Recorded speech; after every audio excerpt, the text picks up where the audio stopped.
What's up, Taiwan? I'm Yvonne with news from here in Taiwan and around the world. Taiwan says it's ready to shoot down any high-altitude balloon that threatens national security. That's after a BBC report found new evidence that a possible Chinese spy balloon flew close to Taiwan 2 years ago. Hamilton reports. Earlier this year, images of this Chinese balloon made headlines around the world. The balloon flew into U.S. airspace before being spotted over Montana. The U.S. military then waited until the balloon was over the Atlantic Ocean before shooting it down. Debris collected by the U.S. authorities confirmed that it was a surveillance balloon, which was carrying communication equipment. But we do want to make sure that the American people understand that there's no need to panic. Now, a new BBC report has found evidence that a similar Chinese balloon flew close to Taiwan almost 2 years ago. Using artificial intelligence to scan the skies, the BBC found a satellite image showing a balloon off Taiwan's coast in September of 2021. The same month, a balloon was photographed near Taipei. But Taiwanese authorities say it did not enter the country's airspace. 它仰角大概是19度，所以推测在总统府后方的就是三支一带的外海都在台湾的领空之外。这个外媒他说引用气球的图像可能是物质。Taiwan told the BBC it believed the object was a weather balloon. The military has promised to shoot down warplanes that enter its airspace, but for balloons, it depends whether they're considered a threat. 这个气球它对我们来讲是有威胁的，我们也研判它的确是有威胁的，我们会一并来实施这个击落跟摧毁。 Balloons like these are small, cheap, and can fly at high altitudes, making them difficult to spot, and if necessary, to target. Recent events have caused many countries to rethink how to handle this type of aerial surveillance. I think that's why it's important that both the U.S. and Taiwan, treat this as a wake-up call and invest in their own, high-altitude balloon capabilities, and also invest in countermeasures to do this. Taiwan is no stranger to China's military aircraft flying nearby. This year alone, more than 800 planes have been spotted flying close to the country's airspace. But the use of surveillance balloons creates a new set of potential challenges and risks to Taiwan, which the authorities are still trying to figure out how to deal with. Howard Zhang and Jaime Ocon for TaiwanPlus. A group of U.S. members of Congress has arrived in Taiwan. The 9-member bipartisan delegation landed Tuesday night. It's the largest to visit the country in recent years. Taiwan's foreign ministry says the group will meet with President Tsai on Wednesday afternoon. They'll also talk with other senior Taiwan officials about bilateral trade and regional security. Activists are urging Taiwan's major parties to nominate candidates who care about the environment. They hope they'll help Taiwan push through more eco-friendly laws. Bing Wang reports. Environmental groups are calling for political parties to nominate candidates for the legislature who are friendly to their policies. These groups say it's hard for fringe parties that focus on environmental issues to gain seats in the legislature, as they are not as well known. 政党如果愿意呢更重视这种环境议题，然后其实他不但给他自己的选民跟他的党员呢有信心之外呢，他也是一个很正式的跟社会大众宣示呢他捍卫环境的决心。 There are currently no legislators from the eco-friendly Green Party, and only a few legislators from the major political parties consistently advocate for environmental issues. Activists say with more legislators pushing for green policies, the government will have to sign off on environmentally friendly laws. 能够改变这样子的一个倾斜跟扭曲的一个施政的现象，不一样价值的一个倡导，让我们的社会能够更和谐、更平衡。 As much as environmentalists might lobby for it, it doesn't mean that Taiwan's major political parties will bring on more green candidates, with other issues like geopolitics and the economy taking priority. But that hasn't disheartened these activists, who intend to do all they can to influence public discourse in a 6-month run up to the next elections. Devin Tsai and Bing Wang for TaiwanPlus. Cases of dengue fever are on the rise in southern Taiwan. Most of the new cases were in Tainan. The city is now acting to stop the disease from spreading further. John Ventry-Yest has this report. Crews across the southern city of Tainan are busy spraying for mosquitoes. They're trying to control an outbreak of dengue fever, a disease spread by the insects. 54 of the 55 cases reported in Taiwan last week were recorded here. Officials have now declared Tainan and 2 neighboring regions high-risk zones, and they're warning residents about symptoms.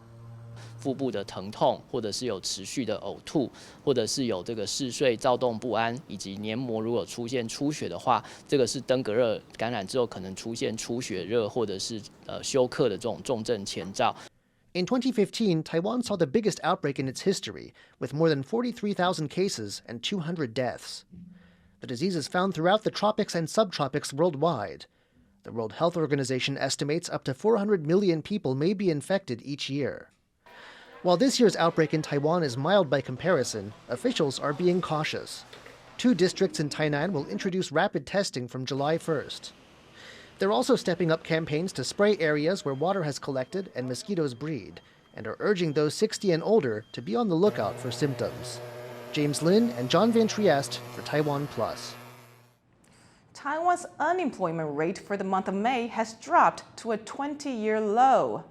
Government figures put the jobless rate at just under 3.5%. It's the second straight month of decline and the lowest figure for May since the year 2000. Officials say more companies are hiring as the local economy recovers from the COVID-19 pandemic. But they say the manufacturing sector is still furloughing workers because of low demand from abroad. The exiled head of Russia's private Wagner military group, Yevgeny Prigozhin, has arrived in Belarus. That's according to Belarusian President Alexander Lukashenko. He also said Belarus has set aside an abandoned military base for Wagner troops. It's part of a deal that ended Saturday's 24-hour mutiny when Wagner forces moved within 200 kilometers of Moscow. Afterwards, Wagner members were given a choice: return home, join the Russian army, or join Prigozhin in exile in Belarus. Prigozhin's whereabouts were unknown after he agreed to end the mutiny. Thailand's favorite for Prime Minister Pita Limjaroenrat is confident he can still win the country's top seat. He's been fending off attempts to disqualify him after his party unexpectedly won the most seats in May's elections. Joy Sun reports. All eyes in Thailand are on this man. Pita Limjaroenrat is the leading prime ministerial candidate to bring the country out of a 9-year military-backed rule. His progressive Move Forward party unexpectedly secured the most parliament seats in May's general elections. But that still does not guarantee Pita as their pick for the country's top spot. That's because to become prime minister, he needs a majority backing from the 500 representatives and 250 junta-appointed senators, which comes out to 376 votes. Just ahead of the new parliament's first session next week, Pita says his 8-party alliance is now only short 64 votes from that goal, and he's confident he can pull it off. วุฒิสภาเท่าที่มีโอกาสได้พูดคุยก็มีหลายท่านที่มีดุลพินิจแล้วก็มีหลักนะครับในการที่จะใช้ในการโหวตเลือกนะครับตามบรรทัดฐานที่ท่านเคยทำไว้เมื่อปี 62 ก็ไม่อยากจะฝืนมติของสภาล่างหรือว่าเป็นมติที่มาจากประชาชนอีกทีหนึ่ง It's been a tough road for Pita and his party, having to fend off attempts to disqualify him. Some political opponents pointed out that Pita held shares in a local TV station that closed in 2007, which would breach a constitutional rule that bars election candidates from owning media holdings. Others have attacked his policies, namely the controversial plan to water down Thailand's royal defamation law, for being unconstitutional. But Pita has continued to stand firm on the party's progressive vision. การแก้ไขมาตรา 112 เนี่ยเป็นสิ่งที่น่าจะเป็นทางออกให้กับสังคมไทยเพราะในช่วงที่ผ่านมาเนี่ยการใช้มาตรา 112 ในการที่จะเอามาเป็นเครื่องมือทางการเมืองในการรังแกคนเห็นต่างรวมถึงเยาวชนตามคำถามเมื่อกี้นี้ด้วยเนี่ยไม่ได้เป็นผลดีกับสถาบันใดเลย The controversial proposal is sure to be a talking point for the new parliament, which will officially gather for the first time next week. Thailand's king is set to open that meeting. As the country edges closer to naming its next leader, Thailand's armed forces are discussing security plans should violence from Move Forward supporters erupt if Pita fails to be elected in mid-July. Thailand will have to wait just a little while longer to see if PETA's confidence will ultimately pay off. Scott Huang and Joyce Zhen for TaiwanPlus. The last Chinese journalist in India has been forced to leave the country. This comes as an ongoing spat between the neighboring nations continues to intensify.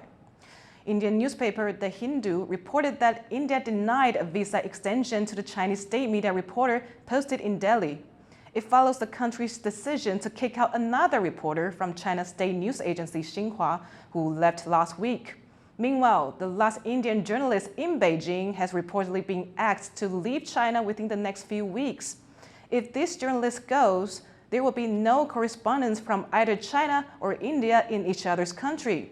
al-Adha, an Indian journalist who reported from China for 5 years, says he's not optimistic about this issue. It's extraordinary, and there's also a reflection of the relationship between India and China.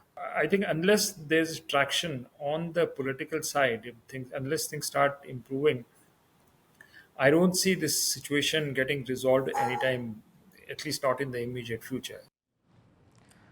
A lot of people may envy South Koreans today. They've just become a year or two younger. The country on Wednesday scrapped its traditional way of measuring age. Under that system, South Koreans were deemed to be a year old at birth, with a year added each year in January. But this has sometimes led to confusion. Now the country will use the international standard of counting age starting from 0. Muslims across the world are celebrating Eid al-Adha, or the Feast of Sacrifice.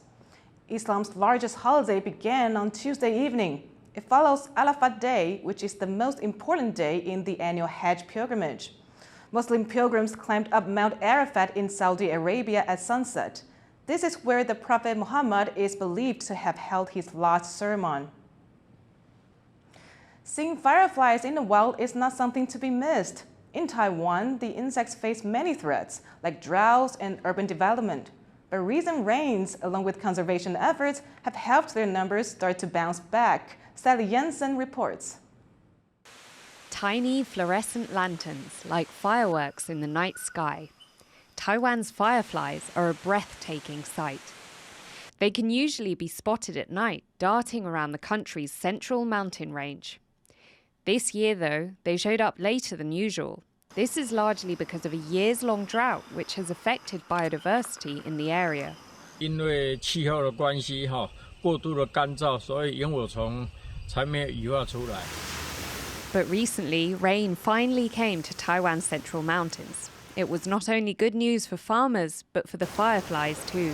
想要欣赏的游客要把握良机，趁着以后天晴之后，就可以来欣赏萤火虫。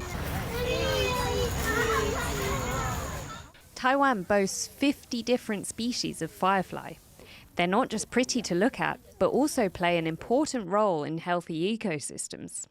萤火虫就是一个生态的指标。当萤火虫好，它存在了，就代表我们这个水是干净的，我们这整个环境是一个生态很良好的地方。 And while they thrive in the mountains, they're also visible in the cities. Overdevelopment, bright lights, and an overabundance of shrimp predators can pose risks here.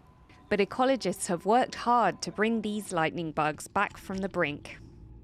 这边的萤火虫数量是越来越少，少到剩下好像数量只有几只而已哈，所以我们就觉得说这样不行，然后应该要让萤火虫可以再回来。 Now, thanks to the work of these ecologists and the local community, hundreds of these fireflies now provide a glittering spectacle, not just in Taiwan's mountains, but in its cities too. John Su and Sally Jensen for TaiwanPlus. Thank you for watching What's Up Taiwan. I'm Yvonne Young. Take care. I'll see you next time.